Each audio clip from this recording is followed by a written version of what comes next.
ओम श्री सरस्वत्यै नमः। नमस्कार। नवाधिक चतुश्शततमी कक्षा और हमारा विषय है, हमारा लंबा सा सूत्र अव्यय विभक्ति समीप सदृश व्यरिद्धि अर्थ अभाव अत्यय संप्रति शब्द प्रादुर्भाव पश्चात यथा। अभी हम इस समय यथा पे हैं, ये 216 है। और कल हमने ये देखा है कि जो यथा है उसका 4 अर्थ होते हैं। तो योग्यता, वीप्सा, पदार्थ अनतिवृत्ति सादृश्यम च इति यथा अर्थाः। और कल हमने इन चारों में से 2 देखे हैं, योग्यता और वीप्सा। आज हम ये बाकी 2 देखेंगे, पदार्थ अनतिवृत्ति और सादृश्यम।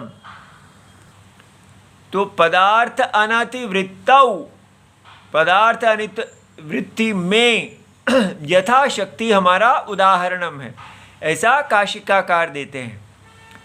तो पदस्य अर्थः, पदार्थ को समझे। पदार्थ क्या होता है? पद का अर्थ। तो पदस्य अर्थः और न अतिवृत्ति ही, अनतिवृत्ति ही, ठीक है। न को अन आदेश हो गया। और वृत्ति क्या है?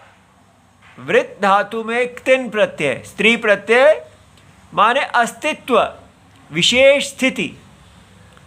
तो इससे हमें क्या समझ में आया कि पदार्थस्य अनुल्लंघनम, माने पदार्थ की जो अवस्था है, जो स्थिति है, पद के अर्थ का न उल्लंघन करना, ठीक है। अनुल्लंघनम इत्यर्थः। तो उत्तर पद, तो अव्ययी भाव में पूर्व पद है, उत्तर पद है। तो जैसे यथा शक्ति, तो शक्ति उत्तर पद है। तो उत्तर पद के अर्थ का उल्लंघन ना करना, उसको बोलते हैं पद अर्थ अनतिवृत्ति ही, ठीक है। तो शक्ति का उल्लंघन नहीं करना को बोलेंगे यथाशक्ति ही। इसी प्रकार अनेक उदाहरण दिए गए हैं 22वीं व्याख्या में। यथा मतिम अनतिक्रम्य, तो हो जाएगा यति यथा मति। तो जैसे कहते हैं मैं इस कार्य का, इसकी व्याख्या करूंगा यथामति।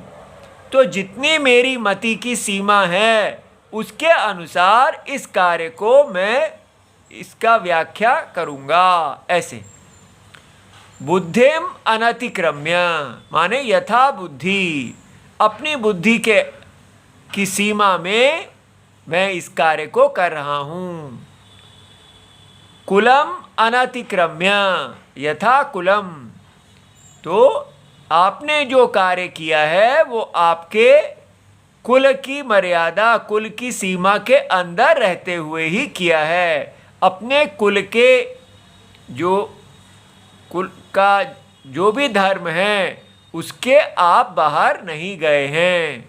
मर्यादाम अनतिक्रम्य यथा मर्यादा, तो इस कार्य में जो भी मर्यादा है, रेखा है, आपने उसको पार नहीं किया है। रुचिम अनतिक्रम्य यथा रुचि, तो व्यक्ति ने अपनी रुचि के में रहते हुए सारे कार्य किए, उनको कोई कार्य ऐसा नहीं करना पड़ा जो अरुचि हो, ठीक है। पूर्वम अनतिक्रम्य यथा पूर्वम, तो ये मनुस्मृति में कहा गया है, सर्वाणि ज्ञाति कार्याणि यथा पूर्वम समाचरेत। सभी ज्ञाति माने पैतृक संबंध, पिता भाई इत्यादि एक गोत्र के कार्यों को वो पहले के समान करे, माने प्रायश्चित, जो पातक का प्रायश्चित करने के बाद करे, ऐसा जैसे पहले कर रहा था वैसे करे। इसी प्रकार उचितम अनतिक्रम्य यथोचितम, तो ये हितोपदेश में है। तावद भयस्य भेतव्यं यावद्भयम् अनागतम् आगतं तु भयं वीक्ष्य नरः कुर्याद् यथोचितम्।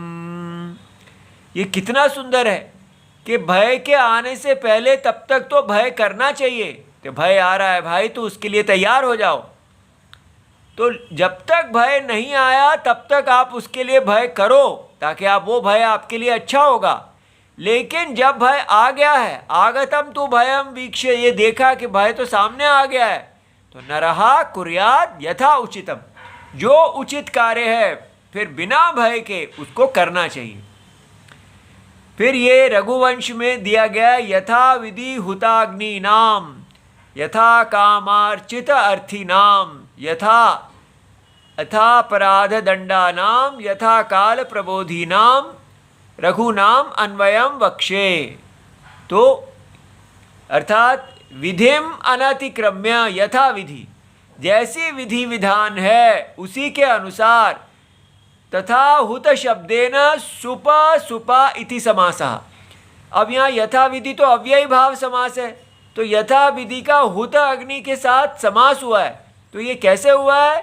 तो मल्लीनाथ बताते हैं कि ये सुप और सुपा, सुप सुपा समास है, जिसको हम कहते हैं कि जो किसी भी श्रेणी में नहीं आता, इस सब में ऐसा ही है। तो यथा विधि हुता अग्नयः यैहि तेषाम, तो जिन राजाओं के द्वारा शास्त्र के अनुसार अग्नि को हवन किया गया है, यथा कामम अभिलाषम अनतिक्रम्य अर्चितार्थी नाम, तो जो भी उनके पास दान आदि के लिए आए हैं उनकी अभिलाषा को पूर्ण किया गया है, यथा कामम। फिर यथा अपराधम, अपराधम यथा अपर अधम, बड़ा और छोटा जो है, अपराधम अनतिक्रम्य दंडो येषाम तेषाम, तो वो राजा जो हैं वो दंड कैसे देते थे?